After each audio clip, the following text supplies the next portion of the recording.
Okay na. Wala nang fluctuation ha. Stable na yung RPM niya.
Benelli Imperiale 400, a classic slash standard retro motorcycle. A classic Benelli Imperiale 400.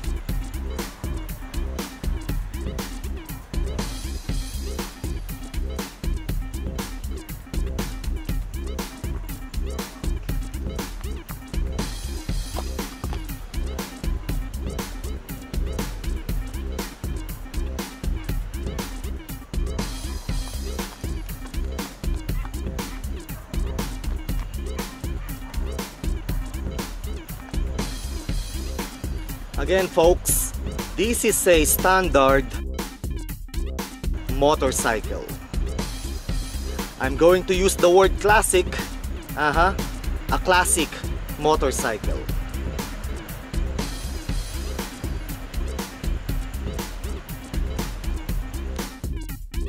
So yeah, ayan siya. Sasabihin ko ulit, nakakatuwang banggitin eh. Benelli Imperiale 400. Benelli. Trip lang.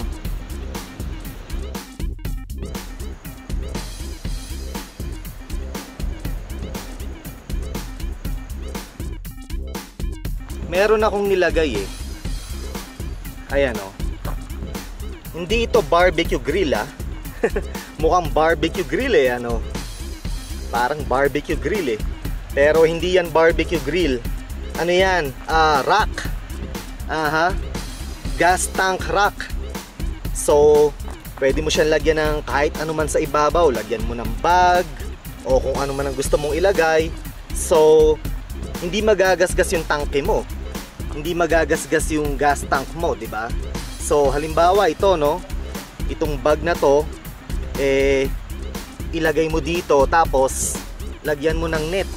Yan o, lagyan mo ng net o itali mo o kung ano man ang diskarte mo. Ang point hindi magagasgas yung gas tank mo kasi yung bag o kung ano man ang ilalagay mo hindi magkakaroon ng direct contact sa tangke o sa gas tank. Diba? Make sense? Tama? So ayun.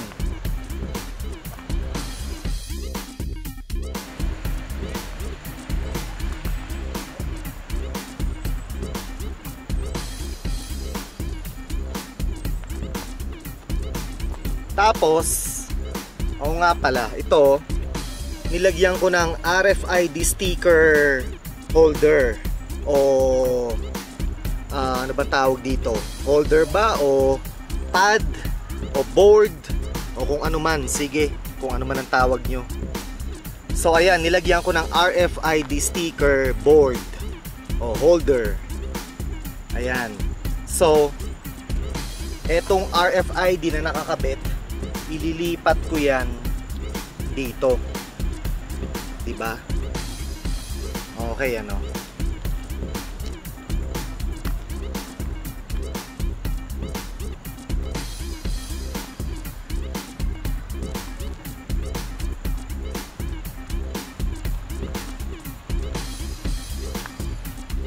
Ayan siya, oh.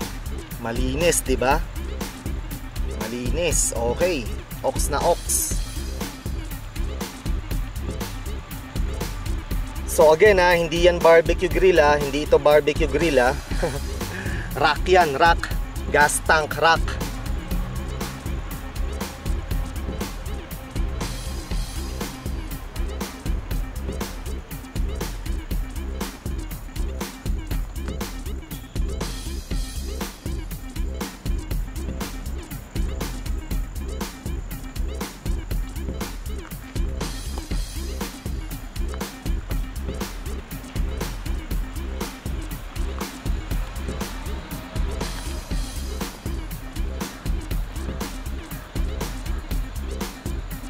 Etong pulang positive cable na to, yan yung nagko-connect o yan yung i-connect mo sa positive side ng baterya.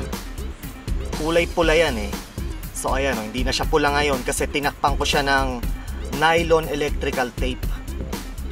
Nylon, hindi yung expandable rubber electrical tape. Nylon siya, nylon electrical tape. Kaya mas malinis tignan. Ayan wala ka na makikitang pulang kable dyan. Yung malaking kableng pula yan Ngayon itim na siya.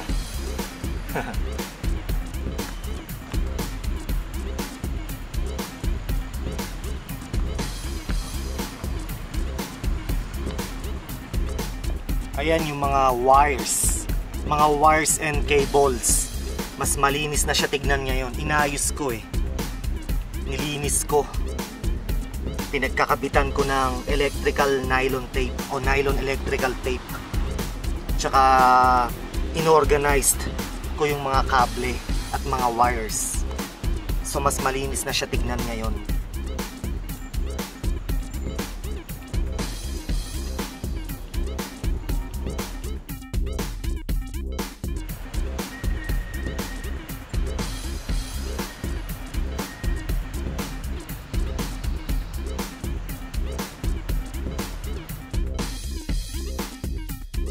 Yung huling update review na ginawa ko, binanggit ko na ang bike na to ay nagpa-fluctuate. Yung RPM niya nagpa-fluctuate. Binanggit ko yon sa huling video na ginawa ko. So may update ako.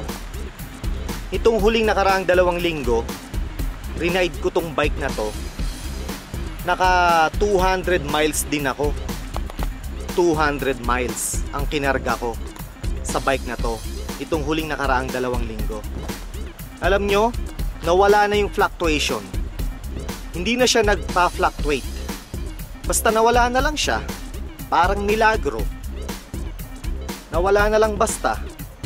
Hindi na siya nagpa-fluctuate. Tapos yung pagkadyut-kadyut niya, yung pag-jerk niya, nawala na rin. Okay na. Parang perfect na siya ulit. Oo. Hindi na siya nagpa-fluctuate. Tapos wala nang matinding kadyut-kadyut. Okay na. Bigla na lang siyang nawala Okay nga So sana hindi na bumalik. Hindi na sana bumalik yung pag-fluctuate niya at yung matinding pagkadyut-kadyut. Ayun. So okay na, ox na ulit. Sana for good na yung pagkawala ng fluctuation niya, yung pagpa-fluctuate ng RPM. Sa mga gusto nga palang bumili ng bike na to, nitong Benelli Imperiale 400. Benelli! Ayun, bigay na. Again, para sa mga gustong bumili ng Benelli Imperiale 400, kailangan nyo i-consider na yung front end nitong bike na to ay mabigat. Kapag nagra-ride ka, ramdam mo na yung front end niya mabigat. Yung harap mabigat. Kita nyo naman kung gaano kalaki yung gulong. 19 yan. 19-inch wheels yan. 19-inch wheel. So ako pag rinaride ko tong bike na to, talagang ramdam ko yung bigat sa harap. Again, yung front end niya mabigat. Pero syempre, pagka tuloy-tuloy na yung takbo mo, lalo na pagka maluwag yung kalsada, hindi mo na mararamdaman yun. Okay na, swabe na. Pero pagka yung nasa side street ka, o nasa alley ka na makikipot, maliliit, ayun, mararamdaman mo yung bigat ng front end nitong bike na to. Pero again, kapag maluwag na yung kalsada at humahataw na yung takbo mo, okay na. Hindi mo na mararamdaman yung bigat ng front end. So yun lang. Gusto ko lang i-consider nyo kung bibili kayo ng bike na to.